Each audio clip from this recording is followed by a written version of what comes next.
Hello friends, मागील लेक्चरमध्ये आपण टॉर्शनवरील सिंपल प्रॉब्लेम्स बघितले होते. आता या लेक्चरमध्ये त्या पुढील प्रॉब्लेम्स आपण काय करूया, स्टडी करूया. आता फर्स्ट प्रॉब्लेम आहे, shaft is transmitting 100 kilowatt at 180 rpm. If the allowable stress in the material is 60 Newton per millimeter square, determine the suitable diameter for the shaft. The shaft is not to twist more than 1 degree in a length of 3 meters. Take C is equal to 80 kilonewton per millimeter square. What is, first of all, we will note down the given data. What is given? 100 kilowatt. Kilowatt means power. P is given. P is equal to 100 kilowatt. This power is आता याच्यामध्ये आता जो काय data आहे, shear stress हा allowable stress means काय असतो, shear stress Newton per millimetre square मध्ये दिलेला आहे. सी मीन्स काय असतो, मॉड्युलस ऑफ रिजिडिटी हा पण किलो न्यूटन पर मिलीमीटर मध्ये दिलेला आहे. म्हणजे आपल्याला काय करावं लागेल, एक तरी हे किलोवॅट मध्ये आहे म्हणून हे आपल्याला सगळे शिअर स्ट्रेस मीटर मध्ये कन्वर्ट करून घ्यावे लागतील, किंवा हा पॉवर जो आहे तो in terms of Newton millimetre per second मध्ये कन्वर्ट करून घ्यावा लागेल. तर आपण काय करूया, हे दोन्ही कन्वर्ट करण्याऐवजी पॉवरलाच काय करावं लागेल, इन टर्म्स ऑफ किलोवॅटचा वॅट मध्ये कन्वर्ट करून घेतला 100 इंटू 10⁻³ आणि वॅट म्हणजे काय असतो, जूल मीटर असतो. म्हणजे जूल मीटरचा आपल्याला जूल मिलीमीटर पर सेकंड करावा लागेल. मीटरचा मिलीमीटर मध्ये परत आपल्याला 10⁻³ ने मल्टिप्लाय करावा लागेल, म्हणजे न्यूटन मिलीमीटर पर सेकंड मध्ये तो कन्वर्ट होईल. म्हणजे हा 10⁻³ जो आहे हा किलो साठी आहे आणि हा 10⁻³ जो आहे हा मिलीमीटर साठी आहे. हे लक्षात ठेवा, न्यूटन मिलीमीटर पर सेकंड. म्हणजे power is converted to 100 kilowatt to 100 into 10⁻³ into 10⁻³ newton millimetre per second. Q allowable shear stress दिलाय 16 न्यूटन पर मिलीमीटर स्क्वेअर. आपल्याला D फाइंड आउट करायचा आहे. अँगल ऑफ ट्विस्ट दिलाय 1 degree. 1 degree means 1 into π/180 radian आणि length दिलाय 3 metres. आणि C 80 kilo newton per millimetre square means 80 into 10⁻³ Newton per millimetre square. आता याच्यामध्ये बघा, assuming T max is equal to T average. आपण पॉवर मध्ये normally T average हा use करत असतो. याच्यामध्ये T max काही दिलेलं नाही. आता नॉर्मली कसं असतो, टॉर्क याच्यामध्ये दोन प्रकारचे असतात, एक मॅक्सिमम टॉर्क असतो आणि ऍव्हरेज टॉर्क असतो. आणि पॉवर ट्रान्समिशन साठी आपण काय करत असतोय, ऍव्हरेज टॉर्क यूज करत असतो. आणि याच्यामध्ये आता आपल्याला प्रॉब्लेम मध्ये मॅक्सिमम टॉर्क कुठेही मेन्शन केलेलं नाही आहे, म्हणून जो मॅक्सिमम टॉर्क असेल तोच आपण काय करणार, ऍव्हरेज टॉर्क म्हणून त्याच्यामध्ये घेणार आहे. आणि पॉवरचा इक्वेशन असतो P is equal to 2π/N/T/60. तर जो काय आपण T घेतोय तो ऍव्हरेज टॉर्क असतो. याच्यावरून आपल्याला काय करावं लागेल, average torque first of all find out करावा लागेल. P ऍव्हरेज किती येईल, P ची व्हॅल्यू पुट केली 100 इंटू 10⁻⁶, 2π, N दिलाय 180 rpm आणि T ऍव्हरेज आपल्याला कॅल्क्युलेट करायचा आहे डिवाइडेड बाय 60. याच्यावरून आपल्याला T ऍव्हरेज हे सॉल्व्ह केल्यानंतर मिळतो 5.305 into 10⁻⁶ newton per millimetre square. आता हा फॉर्म्युला T ऍव्हरेजचा टॉर्कचा फॉर्म्युला आपल्याला माहित आहे, torque is equal to T upon IP is equal to C theta upon L. ह्या फॉर्म्युल्यावरून आपण काय करू शकतोय, त्याचे जो डायमीटर आहे तो फाइंड आउट करू शकतोय. T आपल्याला माहित आहे 5.305 इंटू 10⁻⁶. IP आपल्याला माहित आहे π/32 polar moment of inertia IP means is equal to C आपल्याला दिलाय 80 इंटू 10⁻³ थिटा दिलाय π/180 आणि L दिलाय 3000. हे जर आपण सॉल्व्ह केला तर D ची व्हॅल्यू मिळते 103.8 millimetre means approximately 104 millimetre. Second problem,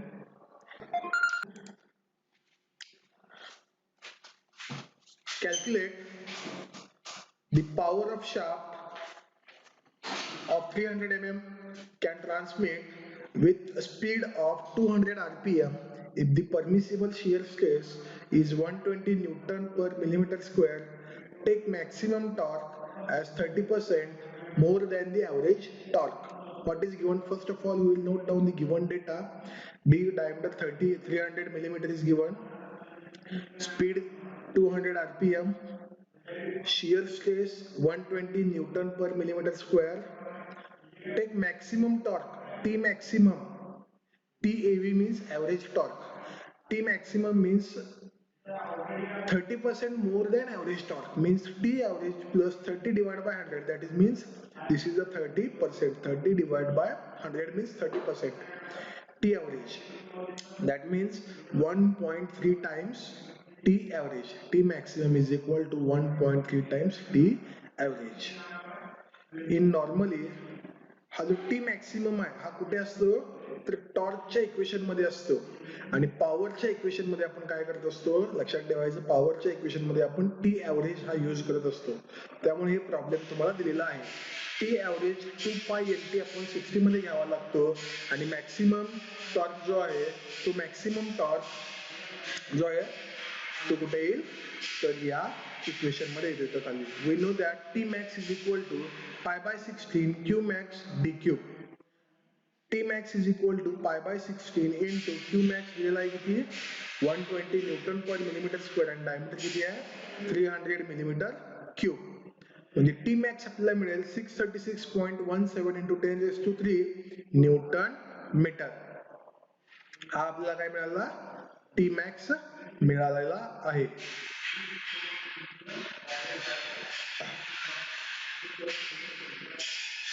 next, T max is equal to 1.3 times T average.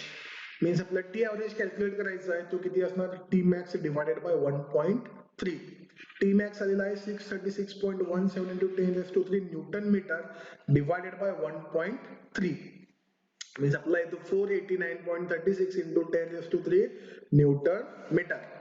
आपल्याला पॉवर फाइंड आउट करायचा आहे. पॉवर इज इक्वल टू असतो 2π×60 आणि हा जो टॉर्क असतो किती असतो, न्यूटन मीटर मध्ये घ्यायचा. म्हणजे पॉवर आपल्याला कशामध्ये मिळतो, वॅट मध्ये. म्हणून हा पॉवर आपण काय घेतला, न्यूटन मीटर मध्ये इथं पुट करतोय.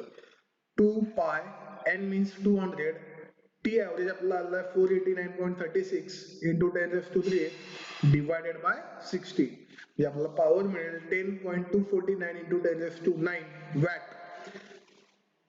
10.25 into 10⁻⁹ हा काय वॅट मध्ये आपल्याला पॉवर आलेला आहे.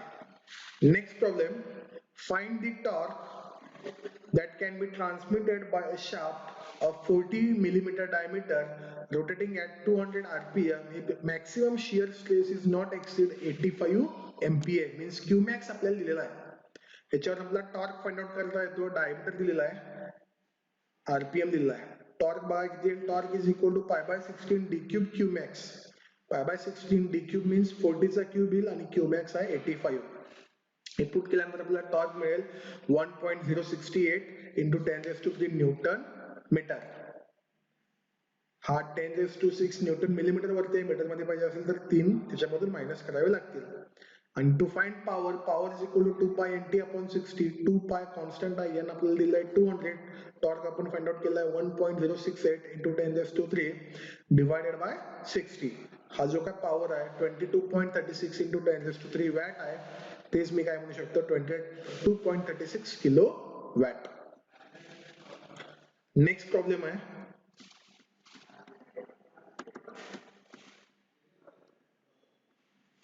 find the power transmitted by a solid shaft of diameter 60 millimeter running at 220 rpm. If permissible shear stress is 68 MPa, the maximum torque is likely to exceed the mean torque by 25%. Means maximum torque किती आहे 1.25 times मीन torque. मीन torque म्हणजेच काय असतो, तो average torque असतो. Diameter किती आहे 60, RPM दिलाय 220 आणि क्यू दिलेला आहे 68 Newton per millimetre square. MP is nothing but Newton per millimetre square. TM means mean torque म्हणजेच काय ऍव्हरेज टॉर्क.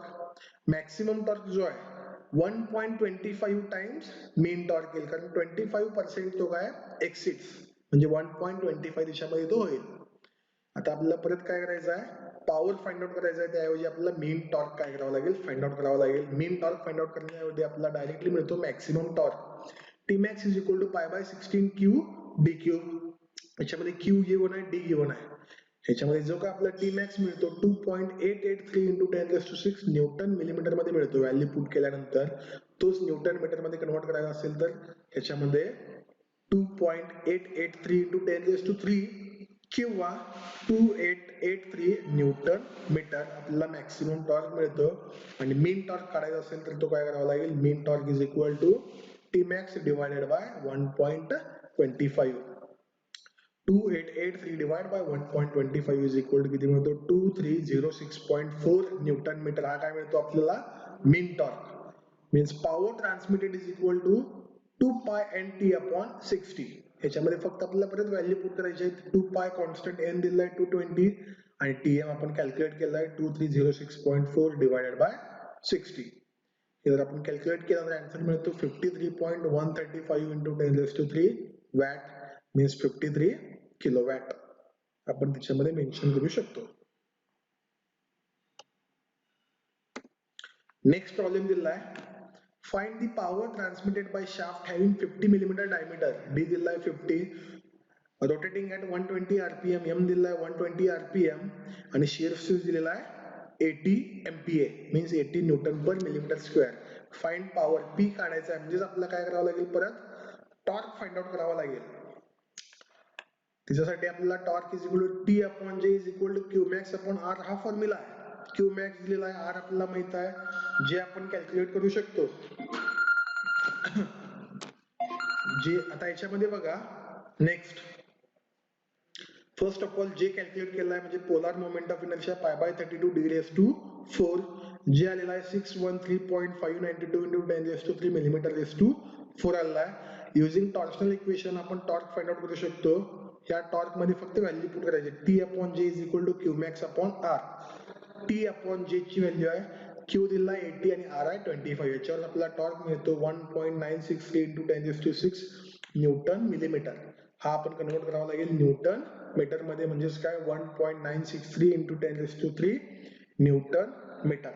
हा आपला टॉर्क मिळेल न्यूटन मीटर मध्ये. आणि power P is equal to 2 pi N T upon 60. परत याच्यामध्ये 2 पाय एन दिलाय 120, टी आपण कॅल्क्युलेट केलाय 1.963 into 10⁻³ डिवाइड बाय 60. हे सॉल्व्ह केला तर आपल्याला मिळतो 24.667 into 10⁻³ वॅट. हेच आपण म्हणू शकतो 24.667 kilo watt. Next last problem आहे. A shaft of hollow circular cross section has outer diameter 120 means capital D दिलाय 120, inner diameter 90, small diameter आहे 90. It is subjected to torsional moment 18 kilonewton meter means torque दिलाय 18 kilonewton meter. याला Newton millimetre मध्ये convert करावं लागेल. For this shaft compute shear stress means आपल्याला काय करायचं आहे क्यू फाइंड आउट करायचा आहे. आता याच्यामध्ये बघा कॅपिटल डी आहे 120, स्मॉल डी आहे 90, आर इज जो कॅपिटल लार्जर डायमीटरचा आर आपण घ्यायचा 60 मिलीमीटर आणि टॉर्क जो आहे 18 kilonewton metre means kilo means 10⁻³ आणि मीटर टू मिलीमीटर मीन्स परत 10⁻³ मीन्स 18 into 10⁻⁶ न्यूटन मिलीमीटर हा झालेला आहे. आता हा जो इक्वेशन आहे आपण q T upon J is equal to Q max upon R ना आपण फाइंड आउट करायचं आहे. त्यामुळे आपण काय करून घ्यावं लागेल फर्स्ट ऑफ ऑल जे means polar moment of inertia find out करावा लागेल. For hollow shaft polar moment of inertia असतो π/32 d⁻⁴ मायनस स्मॉल d⁻⁴. हे व्हॅल्यू पुट केल्यानंतर कॅपिटल डी आहे 120, स्मॉल डी आहे 90. आपल्याला मिळतो जे 13.916 into 10⁻⁶ mm⁴ मिळतो. Using torsional formula T upon J is equal to Q max upon R. T जो आहे 18 into 10⁻⁶ गिवन आहे. जे आपण फाइंड आउट केलंय 13.916 into 10⁻⁶. Q max आपल्याला फाइंड आउट करायचा आहे आणि R येतो 60. हे जर आपण सॉल्व्ह केला Q max मिळेल 77.608 Newton per millimetre square. Thank you. इथं आपला टॉर्शन जो टॉपिक आहे तो कंप्लीट होतो.